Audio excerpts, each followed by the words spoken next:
Welcome to Commanding the Realm. Leading with intention and impact starts with how you rule yourself. Before you can guide a team, a project, or a company, you must first command yourself. Personal accountability is the foundation for respect and influence. It shapes how decisions are made, how trust is earned, and how standards are set. I came from the retail world, so boy, did we have standards. You guys want to know, I'm an amazing folder. I'm just going to say that. So the first chat prompt for today is, what keeps you accountable at work? One word. What keeps you accountable at work? So while everybody's posting in the chat, let's meet Devin. Devin, share a bit about yourself and how you define accountability. My name is Devin Springston. I am a third generation owner at Branded by Woods. I am the president and CEO and running all operations. I had a bit of, as Charlotte said, a zigzag career as well. I, after college, was an educator. So I have a musical theater degree and taught music for about 8 years before coming back into the print industry after growing up in the shop doing everything. So I've been back in the industry for just over 9 years now. So, and I wouldn't have it any other way. And so, what about accountability? How do you define accountability? Yeah. Accountability.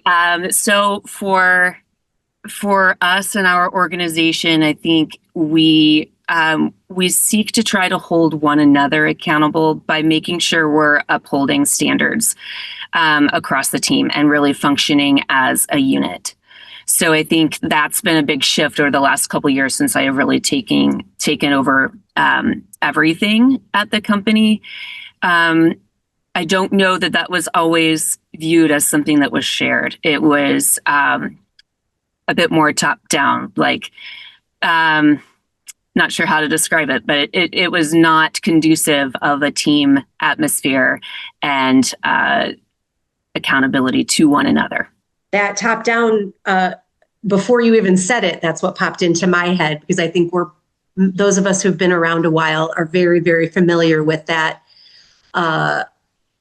unilateral kind of leadership style. And I celebrate very much those more collaborative environments. I know that's what you've built. I've seen it with my own two eyes, and it's very inspiring. So, we're going to build, this breaks down into 3 sections. And the first section is defining the framework. Every leader commands their realm by the framework they build, the standards, we're hearing this word a lot, systems and expectations that shape how work gets done. Those structures become the foundation for culture, consistency, accountability across the company. How do you decide what standards define excellence in your organization, Devin? For us, this really centers around our core values: creative, exceptional, passionate, flexible, and fun. We were built on quality and service, from the very beginning when my grandfather started the company, and we uphold those standards still. And I think it goes back to the accountability piece. It goes to how we hold each other accountable for being the best versions of ourselves every day, knowing that also requires grace, because 100% may not be where we're at every single day. Mm-hmm. And then I think on the personal side of things, I think that it can apply there as well. What are your personal core values that you have, and how do you define those on how you show up on a daily basis for your teammates at work, or your friends, or your family as well? Your organization and you at the helm are unbelievable storytellers. I'm just going to say that as an aside, because thank you. The way you show up on social media to help people understand the kinds of projects that you work on, the fun is palpable, right? The pride is palpable. And I know through doing work with you and Courtney that you've built, you've taken printing and really turned it on its head in terms of that creativity as a core value. So I celebrate that. For those of you that don't know Branded by Woods, you should absolutely look at them and see their example. Remind me what the monkey's name is. His name is Mo. Yeah, that was my grandfather's nickname. So He is You guys you're doing amazing work, but you're having a lot of fun at the same time, which is so inspirational. So we're really good at the fun. Yeah. How do you build structure around those standards so they become part of daily operations? It's the daily conversations that we have and the expectations we set for our team. And then from a formal standpoint, we bring those into our yearly reviews with the employees, making sure we are referring to those within there's any work that needs done on any specific aspect of their piece of the puzzle. Additionally, we meet as an entire team on a quarterly basis. There's 16 of us, but we do have 2 locations. We have a production facility and then our creative hub. So we come together intentionally once a month. We do come together, but then once a quarter, we come together to really focus on the next quarter and reflect on the end of that quarter. I always like to try to sprinkle in those core values and share some little nuggets of knowledge that I've picked up over that quarter, and really dig into those things a bit more deeply. Awesome. We need to tell Deborah that there is not an actual monkey running around their plant. No, there's not. He is, but he's part of their brand, right? She really wanted you to have a monkey. So the next chat prompt, what quality, this is for the chat, right? So what's happening over there? What quality earns a leader respect? One word. This is a great question. So moving into section 2, leading through decisions. Commanding leaders act with conviction. They make decisions that set direction, drive results, and keep the business in motion. Each choice reinforces the standards they've built and the accountability they expect from others. So, Devin, how do you evaluate which decisions are ready to move forward? I think for me, there's kind of 2 things. I think for one, vision. Right. Being clear about our vision and where we're going as a team and as a company, that has certainly helped us in our decision making. But beyond that, I think there's some decisions for me that are just solely based on a gut feeling, which I know isn't always the best thing, but I think it sometimes has pushed me to do things that I'm not quite ready to do. But then I think because it's the fear, right? We talked about that today already too. The fear of, and then there's some kind of feeling that's like, nope, now's the time. We need to just do this, and we can delay things and delay things and delay things as much as we want, but it's not getting us to that end point that we really need to land at. But then I think trusting myself is hard sometimes. But I think secondly, having an understanding of the situation, a clear path forward. If it doesn't involve me personally, having someone that can own that, the process, I think it's just having those clear decisions that can be made by a singular person or a group of people that believe in that process and path forward. Here back to the monkey piece, we like to call it food for the monkey. So when there's an issue, don't just bring me the issue and put it on my desk, right? Bring me your understanding of the issue, solutions you have tried, suggestions for moving forward, resources, those kinds of things. Bring me food for the monkey so that we can work together to find a solution and make a decision to move forward.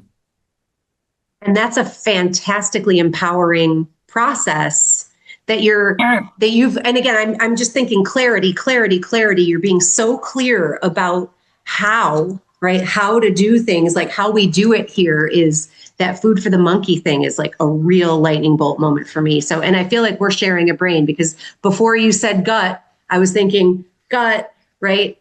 It's very much, and that resonated in the chat a lot too, right? Like trusting your gut and having the confidence to trust your gut is so unbelievably important. So another chat prompt here: what quality defines strong leadership? And before we move on to the third section, there's another kind of question in that last section about how do you ensure decisions move from strategy to execution without losing momentum? Clarity and ownership. Yeah. You gotta have the right answers from the right people. Yeah. So good. So the next logical piece of this conversation in the last section is creating environments that empower. When you command your realm with confidence and consistency, you create a culture where others can thrive. Accountability, respect, and open communication build a foundation for collaboration and trust, the cornerstones of any strong fempire. So, Devin, how do you define and shape a company culture that encourages ownership and accountability? So culture has been probably the largest focus of mine for the last 2 years here. Okay. Before that, and I won't go into any of the details, like it was not great. My now ex-husband was involved in the company, and if you ever want to hear that story, feel free to reach out. I will gladly share the resilience that I have in what I've experienced at this company, and including my team and their resilience as well. But this focus on culture has really been making sure that we have the right people in the right seats, the encouragement of a team dynamic, again, going back to the accountability, making sure that we are holding each other accountable, not in a bitchy way, but just making sure that the best interest is the end product and the client at the end of that. And then for me, making sure that our team feels valued, seen, and heard. Awesome. I have seen this expand into a group of, team players. They're not out for themselves. They are in it for the success of the team and our customers, which is amazing. Well, and the fact that you've been working on it for 2 years, to me, says that you've done a lot of really important work in a short amount of time, because especially when you're talking about generational businesses and going from that kind of unilateral top down, my word is the word, to a more collaborative environment is no small feat. So kudos for that. And I love that you bring up the word resilience, because this is something we're talking about a lot more now. You're hearing a lot of resilient organizations and what that means. So I know from hearing you speak and again, watching you on social media and seeing kind of how you meet those moments, that is what you're accomplishing, which is really, really, really inspiring. So as CEO and president, what do you look for as proof that your environment is truly supporting growth and accountability? So I look for the collaboration between teams, clear communication. That makes a huge difference in creating the impact we want to make. Initiative and ownership. I know I've mentioned that. Like I want my team to feel empowered. I want them not to feel like they have to ask me 50 questions about something. I want them to feel like they can take ownership and feel empowered to make a decision on something themselves. So it's faster recoveries. It's more of those, oh, I've got this, let me handle that. Those kinds of moments. And I think going back to the culture piece of our employees, our clients, the people in our community feeling cared for by us. We need to put out exceptional work. And I think that every day it's like a roller coaster. Every day is different, and people show up in different ways every day.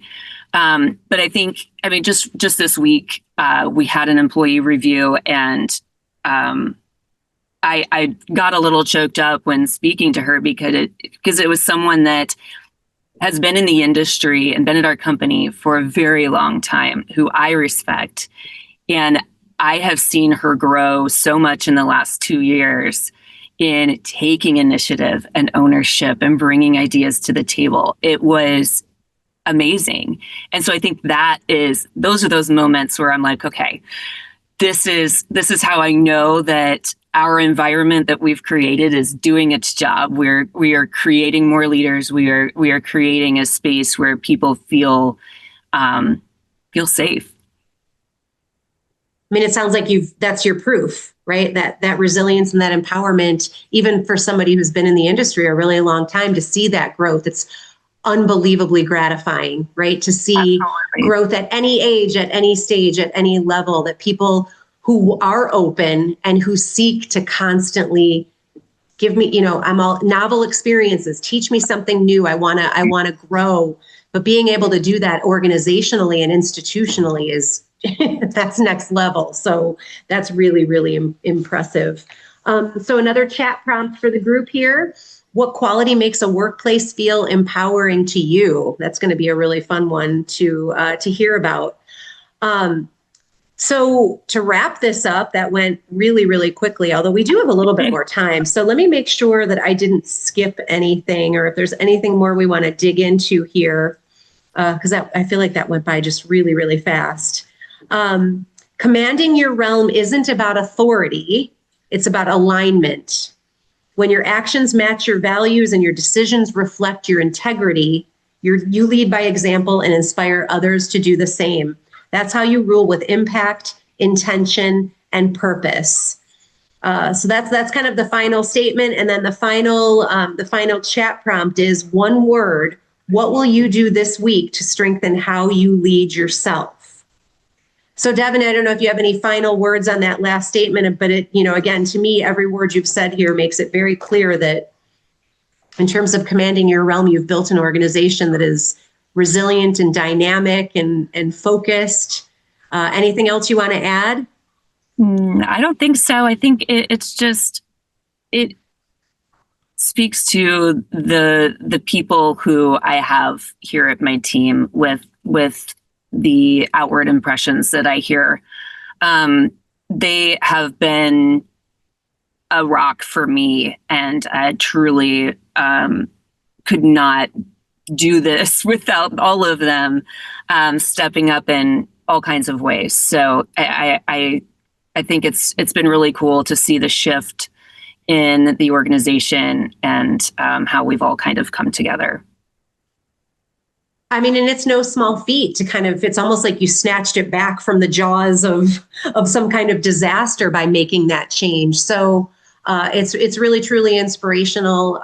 Someday I want to come and visit you because you know that I'm a Midwestern girl too. So we would love that. Hopefully we'll see you at another D-Scoop. This will not be the last we hear of you. You are a great supporter of Girls Who Print. We appreciate your support. I'm so grateful that you were able to be here today with us. And I want to thank you very much. I know that the chat was getting lit up there. So I will thank you and let you get back to your day and pull Deb in for the next session that we've got going here. So Devin, thank you so much. Thank you.